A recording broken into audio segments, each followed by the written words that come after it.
You're tuned in to the Action for Happiness podcast, and as always, I'm your host, Guy. In this episode, we're back on the road for another Carpool Podcast. Our guest today is Mo Gawdat, and he's the former Chief Business Officer for Google X, an entrepreneur, and author of the book Solveforhappy. His understanding of happiness is truly remarkable, having spent over a decade researching and reading on the subject, following the tragic death of his 21-year-old son. We talk about how he was able to turn this terrible event into a wonderful life of helping others, and inspired his mission to make 1 billion people happy. Mo and I drive down through West London from Hammersmith to Victoria via Buckingham Palace in all its glory. Mo's breakdown of life, happiness, suffering, meditation and politics is a breath of fresh air, and it really hits at the core. So I work with a lot of billionaires, billionaires like in terms of money billionaires. Yeah.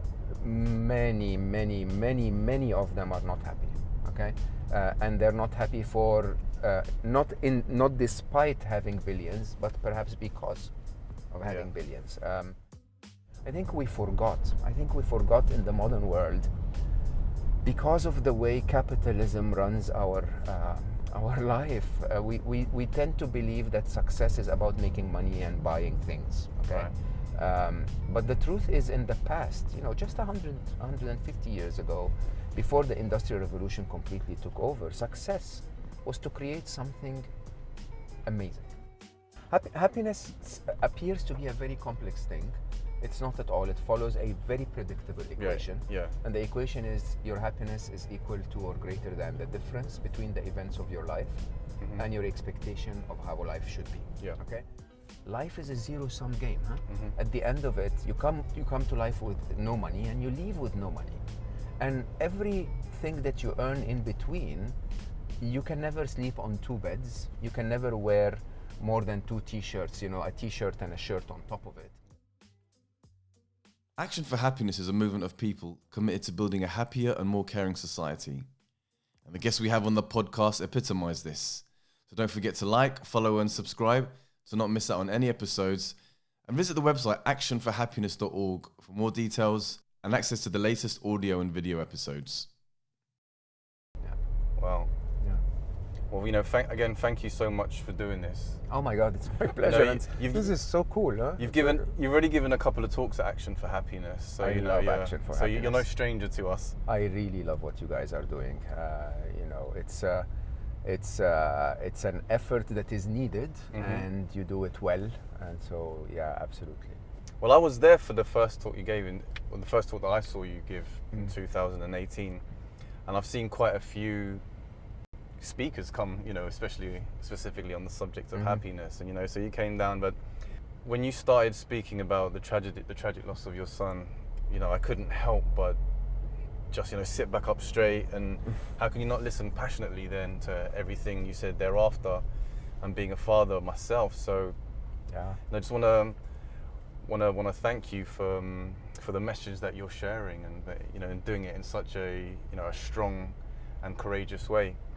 But it led to something spectacular, right? The book, the best-selling book that you wrote, and then and your journey and your mission, and helping to teach, and to share your message.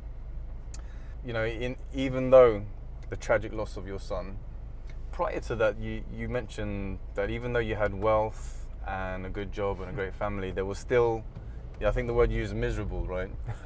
Depressed, yeah. When we hear of people like Robin Williams and recently Anthony Bourdain, these famous, where you think on paper they have it all, and yet we see these tragic results. So would you mind, speaking a little bit about that? It's a no-brainer. Honestly, your happiness, your state of happiness, is literally irrelevant to the events of your life.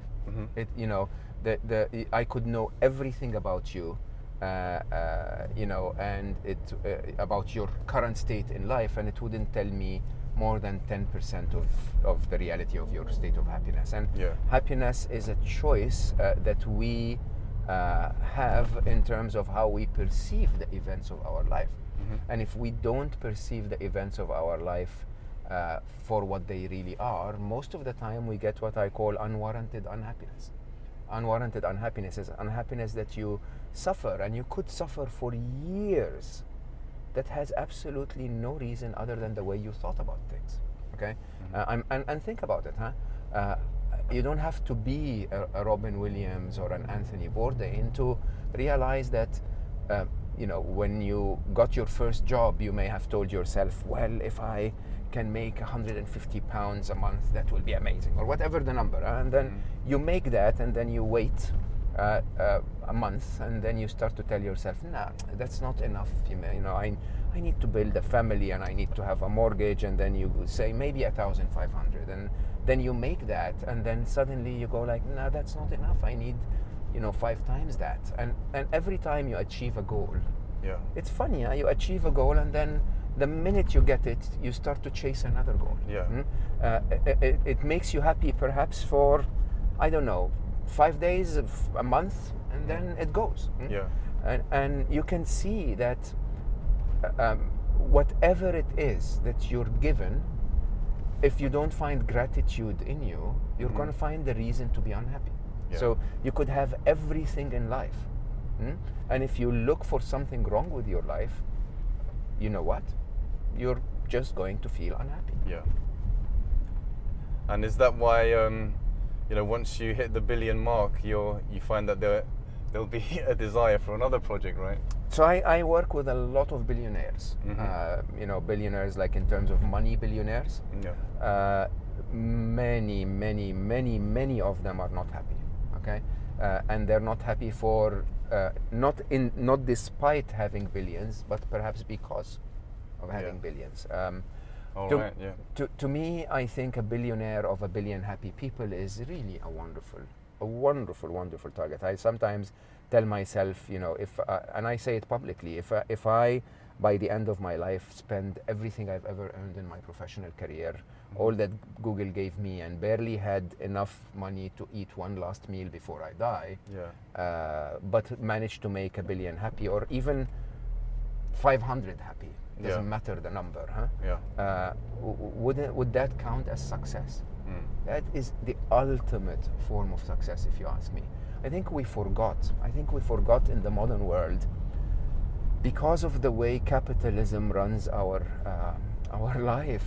We tend to believe that success is about making money and buying things, okay? But the truth is, in the past, just 150 years ago, before the Industrial Revolution completely took over, success was to create something amazing. Well, if you were a shoemaker, all you wanted to do was make good shoes. And because if you made good shoes, customers will come. You would give them the shoe, they would give you, 14 eggs, and life would go on. It is now, it starts from how much money am I going to make? And we forget that in the process of making money, we should actually make a difference. We should offer something that is wonderful, that has an impact and a value to the world, right? And I find that stunning, really. It's crazy, it's strange.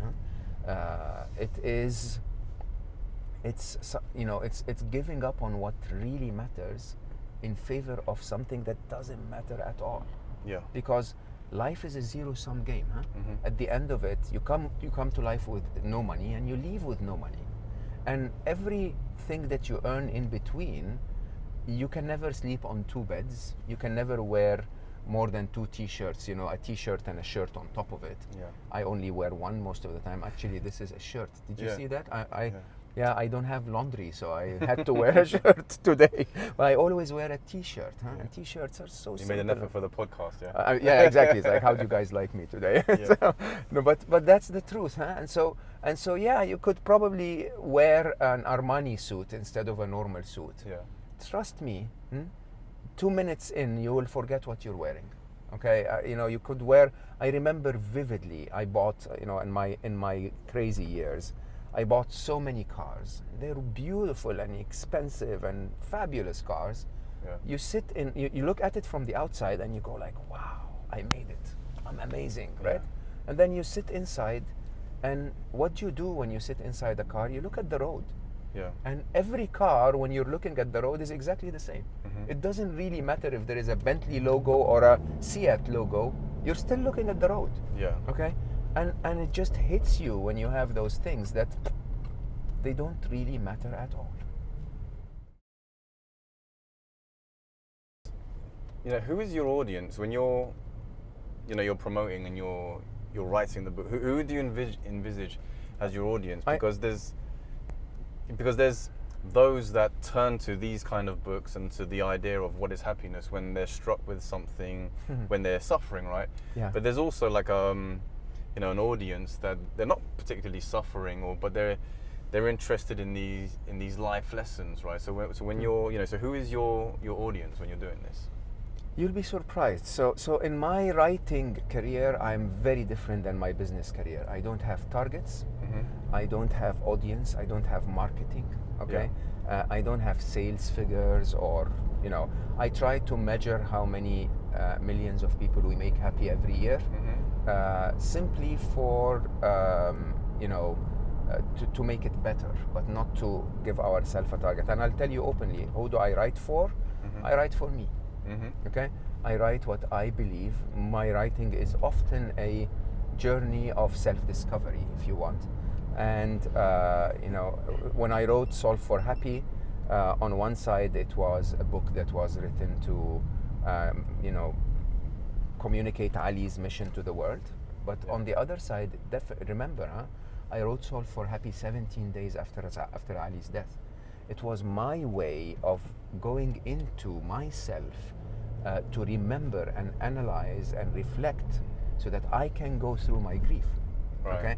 And I was writing Solve for Happy with a message of happiness to the world because I could actually feel a glimpse of me being able to be happy in that circumstance, and I saw this as an opportunity for anyone to be happy, because there is no doubt that the hardest thing any human can ever face is to lose a child. And to lose a child like Ali is just, how old was he? He was 21 and a half. Wow. If you had hugged him once, believe me, you would know that I have the right to cry for the rest of my life. He was just an unbelievable, incredible human being in so many ways. He radiated love and positivity and wisdom, and to have him in your life is like he became the pillar of my life. But you see, the point is this, we forget in our modern world how much we attempt to do things for the wrong reasons. Okay, when you do something for the wrong reasons, what happens to you is you achieve what you set out for, and it's not really what you want. It's not really what you should want. Yeah. Okay, which really, really is eye-opening. I write, since Solve for Happy, I wrote what could count as 3 books. I didn't publish 2 of them. One of them is finally ready. Actually, next week we're going to open for early readers to, shred it and tell us how to make it better. But the previous 2 I wrote with no objective whatsoever. Wow. We have the this epidemic, as it were, of depression, and you speak about 1 in 4 people being clinically depressed. Yeah. Suicides higher than ever before. Yeah. What do you think one of the fundamental reasons is for this growing trend where, as a people, we are richer, we're wealthier than ever before, we're safer than ever before, and yet, why this? Because happiness is not about the events of your life, it's about that comparison between the event and your expectation. Yeah. And along with your increased quality of life, unfortunately what happens is that your expectations of a higher quality of life continues to increase. So you take the example of Scandinavian countries in Northern Europe, which by measurement, with all of the statistics that show you they have the highest subjective well-being, quality of living, also have the highest incidences of suicide. Okay. And I taught a retreat for a very small group of very select people from Belgium, group from Belgium, and you could easily understand why, because in Northern Europe, when you are given such a high level of subjective well-being, of quality of life, your expectations are reset. It's almost as if you've signed an agreement with a telco that guarantees you 99.99% availability of service, right? Yeah. And life doesn't sign agreements. Life is full of surprises and challenges, and I call it the fun of life, right? Mm-hmm. And when your expectation is that everything has to comply exactly with how we want it to be, you're much more likely to find that nothing actually does at all. Yeah. Life never complies. In your girlfriend's gonna want you to do certain things. Your boyfriend might actually cheat. Your boss is going to be annoying. Bosses are supposed to be annoying. The GoPro will stop in the middle of the recording, and and it's fine. It's fine. It really is all about, so how do we handle those things? If your expectation grows alongside your quality of life, you end up most of the time finding unhappiness more often than happiness. Now, take the opposite of that and go to India or the Caribbean or Latin America or parts of Africa, and you'll see that people have a very modest life, but very realistic expectations. Yeah. Okay. And because of that, their lives are much, much, much happier. Right. They you go to anywhere in Latin America, and if you make enough for the day, you don't worry about your retirement. You don't worry about what your neighbor, what car your neighbor has. You simply say, okay, today is fantastic. Let's spend time with the family, go dancing, have a good meal, and tomorrow will figure itself out. Mm-hmm. And that's an attitude. It's not about what quality life gives you. It's your expectation of what is a good life. Yeah. Yeah. Yeah. So one of your most notable, well, for me, as I've been, digging down and researching, and I saw the equation written out. So perhaps, I would love if you could just explain a little bit about what the equation is and with some examples. Yeah. Because it took me a while just to I had to place a few examples in my head to really understand how it worked. Yeah. Happiness appears to be a very complex thing. It's not at all. It follows a very predictable equation. Yeah. And the equation is your happiness is equal to or greater than the difference between the events of your life and your expectation of how life should be. Yeah. Okay? So no single event in your life has ever made you happy or unhappy. It's that comparison between the event and what you want the event to be that makes you happy or unhappy. And our brains get engaged in this literally all the time. So, I get in this car and the first thing I do is I sit on this seat and I say, is it in the right place? Are my knees going to hurt? Is my back going to be fine? Is London traffic? And is the aircon too cold, or are you right? It's okay. Yeah. Is the London traffic going to be annoying? Your brain goes through all of these. Okay, it sort of tells me, hey, by the way, if the traffic is too much, maybe you're going to be late, so you need to plan this, you need to call this. All of those actions are your brain comparing events to expectations. Yeah. Okay, if the event meets your expectations, your brain does something amazing. It shuts up, which is really the best thing your brain can ever do. Huh? When it shuts up, you have no reason to feel unhappy, and your default setting, since you were a child, is happy. Okay. Right. The point is when your brain finds that the event doesn't meet its expectations, that's when it starts to engage in alerting you so that you do something about it. Basically, your brain turns into one massive fire alarm. Okay, and because if your brain whispers in your head like it does all the time and says, hey, by the way, the chair is not oops. Yeah. Oh. The chair is not. Yeah, the chair is not, or this is not going to sound great in the recording, or the bike next to us is going to make a noise, huh? the second your brain does that, it's literally like a fire alarm going off. Yeah. Okay, what your fire alarm is there for is to tell you there is a fire, leave the building. Yeah. For most, it's a survival mechanism. Huh? Right. Unhappiness is a survival mechanism. For most of us, what happens is we end up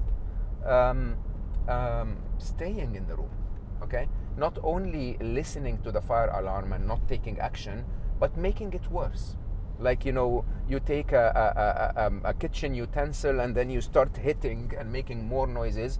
Your brain goes like the motorbike is going to make some noises in the podcast, and then it starts to add, and that's because you planned badly, and that's because London is a horrible place, and that's because motorbikes should be banned from the universe, and you can build as many stories as you want. Okay. And the only purpose of them, by the way, you can make as many stories as you want. The bike is still going to be there.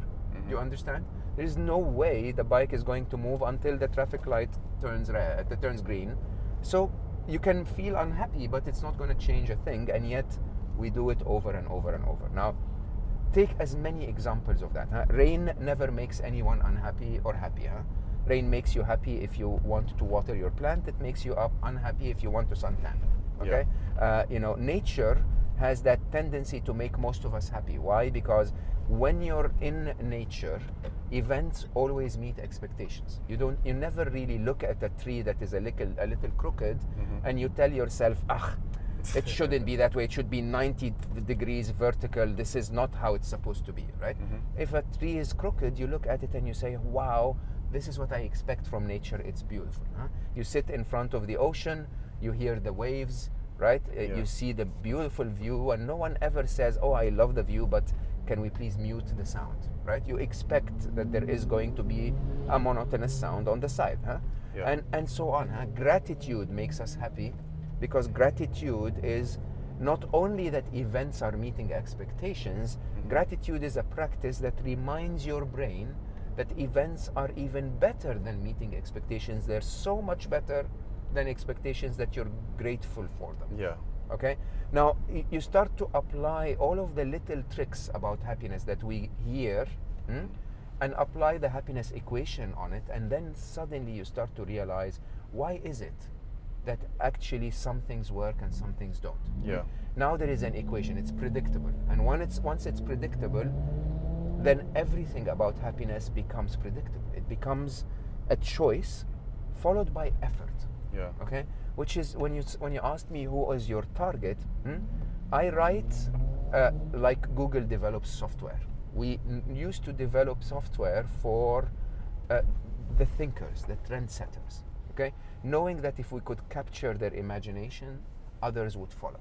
Okay, and when I wrote about happiness, when I write about happiness today, I write for the professional people out there that are in the real world making a difference and engaged, but that they don't have the time perhaps to meditate on regular basis, that perhaps don't want to listen to the mystical, beautiful side of spiritual teachings, because this is not their strength. Okay,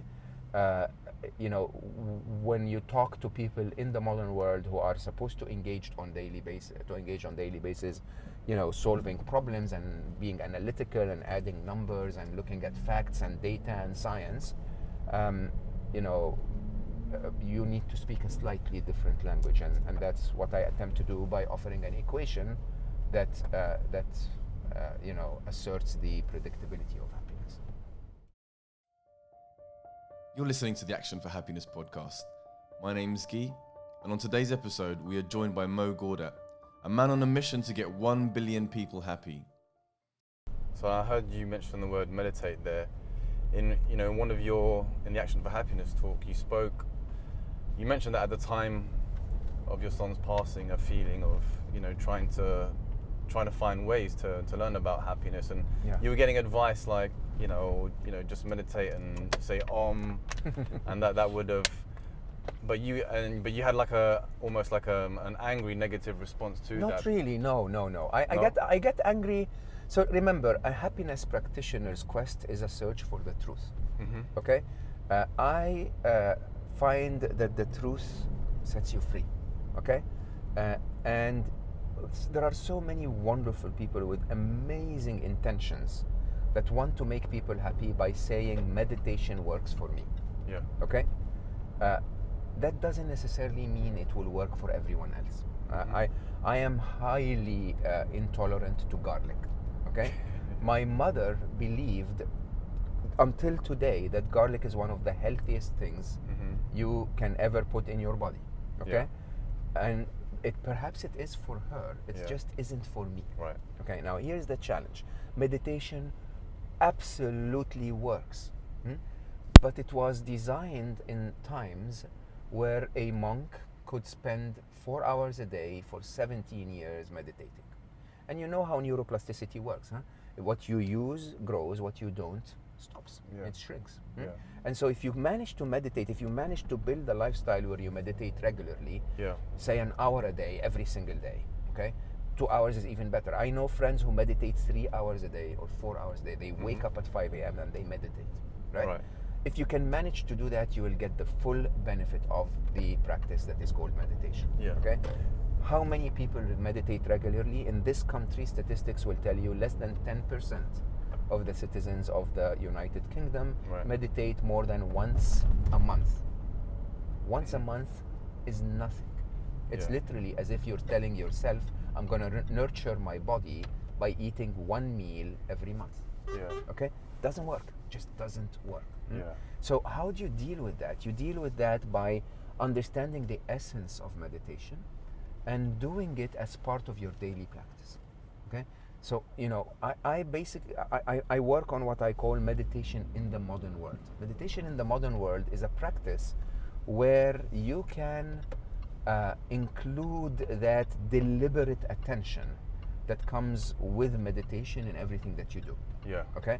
So, you know, when I walk to work, I give myself the simple task of taking one beautiful picture every day.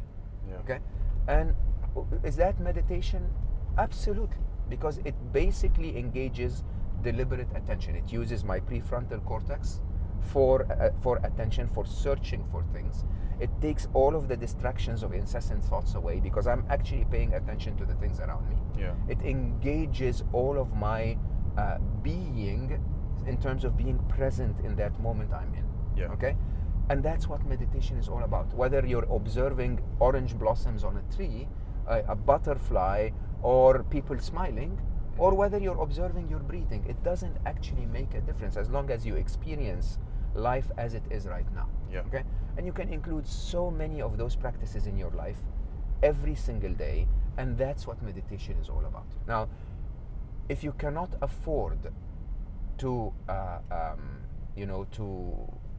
meditate, then you absolutely need to start putting those in place. I mean, why is it that people can't, come to a place like this? I would come to a place like this and I would observe the patterns on the stone floors. Okay, and then I would actually try to observe the patterns of the metal fence. And then I would count the number of windows. I would look at the marble columns, and I would try to see if there are lines. Are they one piece or multiple pieces? Okay, simple, huh? I would look at the. So you're doing exercises to prevent your mind from being distracted and going different directions. To observe the world as it is.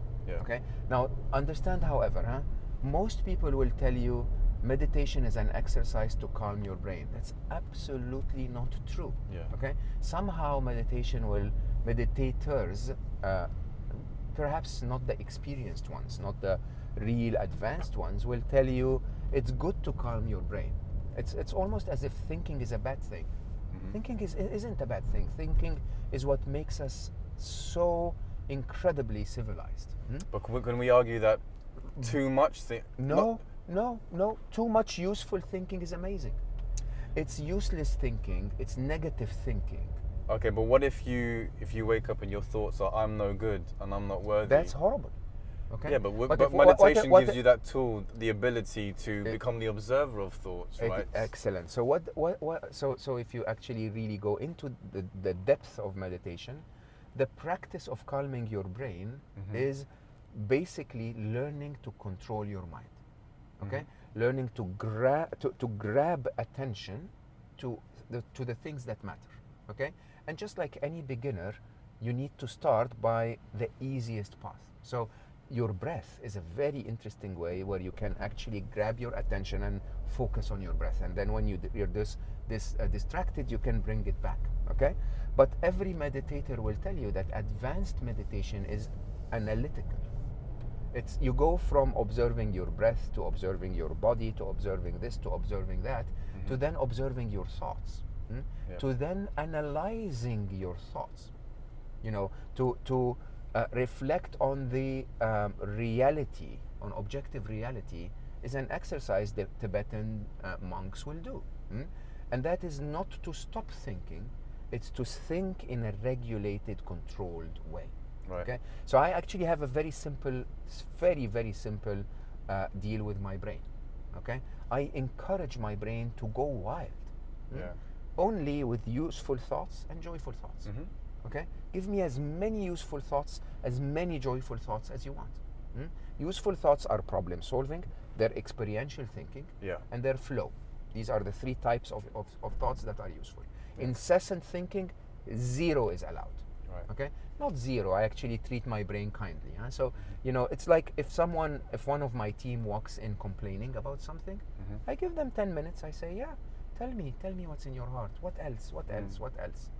But after the first 10 minutes, I will encourage them and say, okay, what is good about the situation that you haven't observed? Okay? What can you see that actually makes things better? What can you see the whole truth? Can you reflect on the entire situation? 10 minutes of experiential thinking, wonderful, useful thoughts. Okay? Then I tell them, what can we do about it? What can we do about it is useful thoughts that solve problems and make things better. And even, by the way, even if you don't solve the problem, just by engaging in experiential thoughts and useful analytical thinking, insightful thoughts, just by doing that, there is no more incessant thoughts. Incessant thoughts are the reason for all unhappiness. Okay? If you don't turn an event into an incessant thought and ruminate again on it until it tortures you, you cannot be unhappy. I'm with you right now. My son left our world. Okay? Until I say those words, until I contemplate them and make them worse by telling myself things like, it's because you didn't protect him, you took him to the wrong hospital, you did this, you did that. I could torture myself.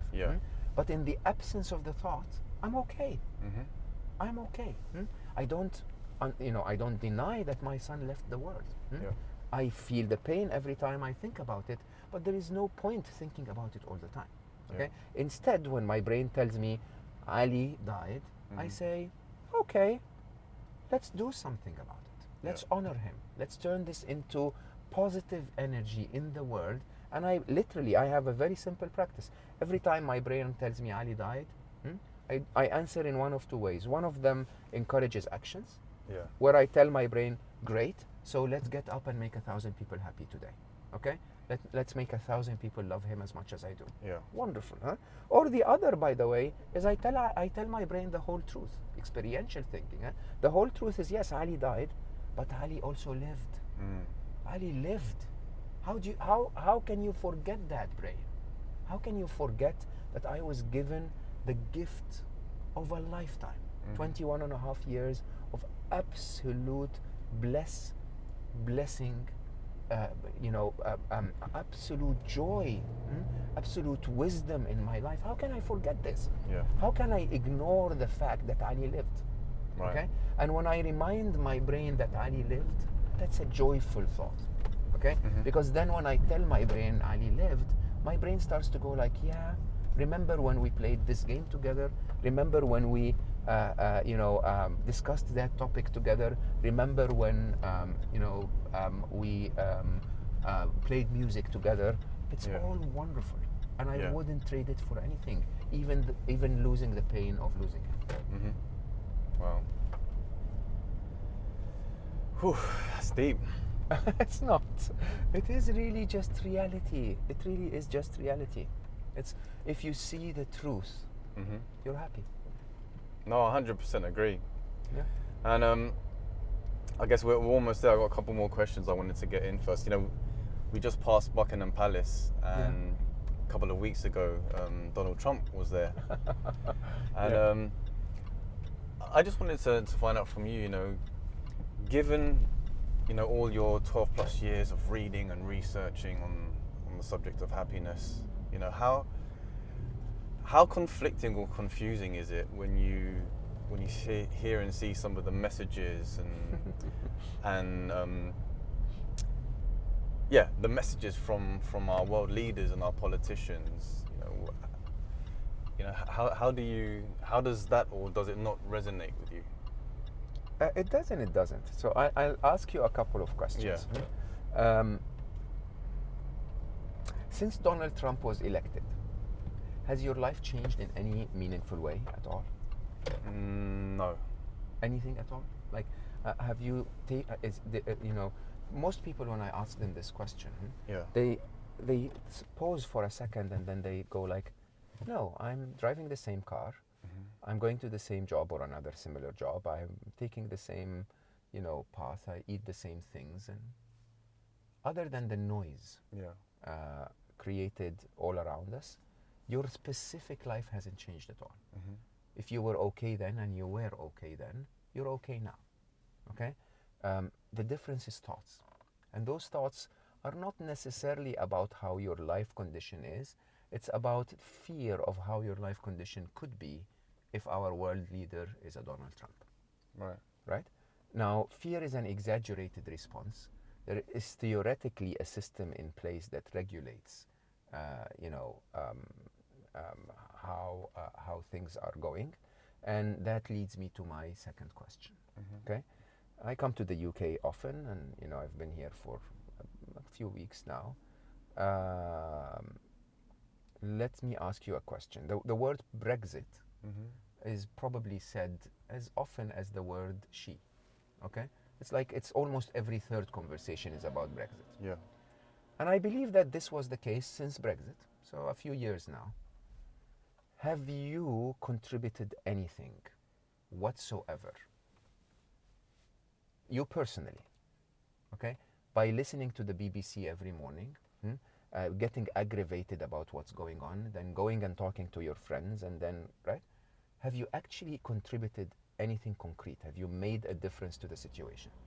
I don't think so, no. Nothing at all. Nothing at all, okay? I realized that, I recognized that a very long time ago. I gave up on it when the Arab Spring was happening, and then it hit me so strongly, because when the Arab Spring was happening, I was living in Dubai.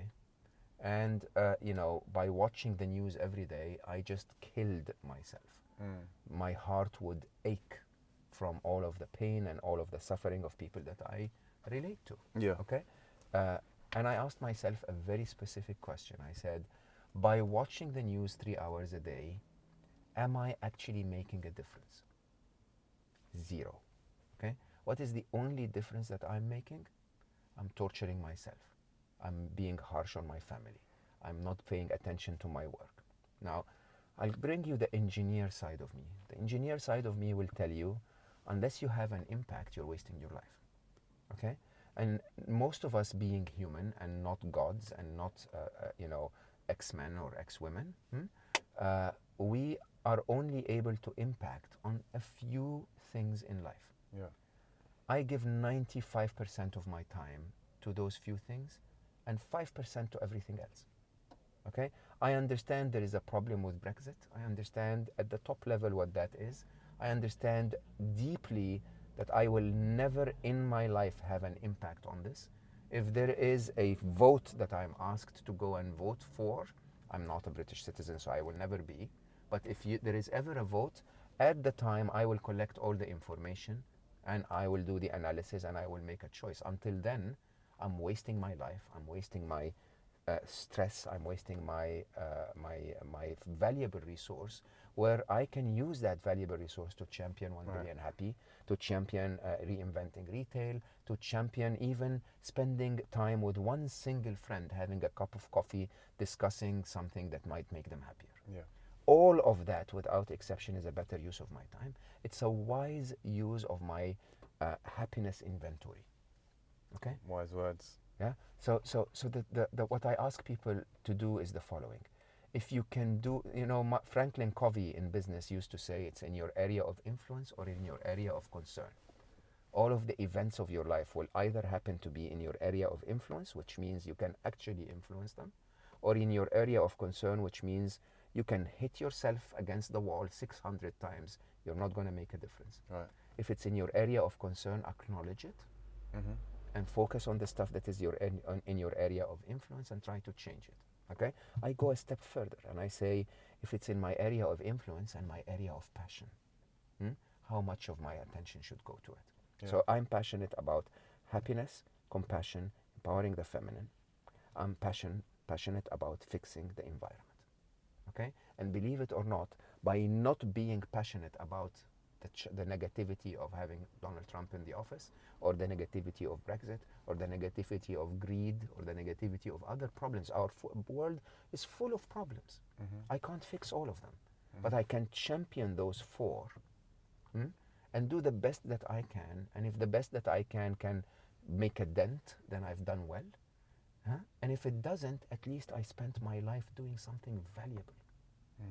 Okay? Happiness is a choice. I keep going back to the same point. We choose to watch horror movies and wonder why we get nightmares. We choose to allow violent movies on our TV screens and wonder why people do school shootings. Okay? We choose to browse the internet and your phone all the time, and wonder why our attention is becoming limited. Okay? They're all choices. It truly is like fitness. Neuroplasticity is literally like muscle growth. Yeah. Okay? You sit in front of TV and watch negativity all the time, you're becoming really good at negativity. Yeah. And it's a choice. It's simply you're training yourself to be the best negative person on the planet. And I say that with love and respect. Switch on your TV tomorrow morning, okay? In the UK, I do that every now and then just to verify that my information is correct. The first piece of news is going to be about something that a politician did that is supposed to aggravate you. Okay? Whatever it is, it will have a different politician name and a different action tomorrow than it was yesterday, but it's the same category. The second piece of news is going to be about a violent thing that happened in your country.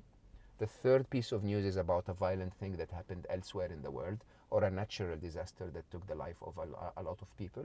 The fourth piece of news is going to be about something that you should really worry about in your future.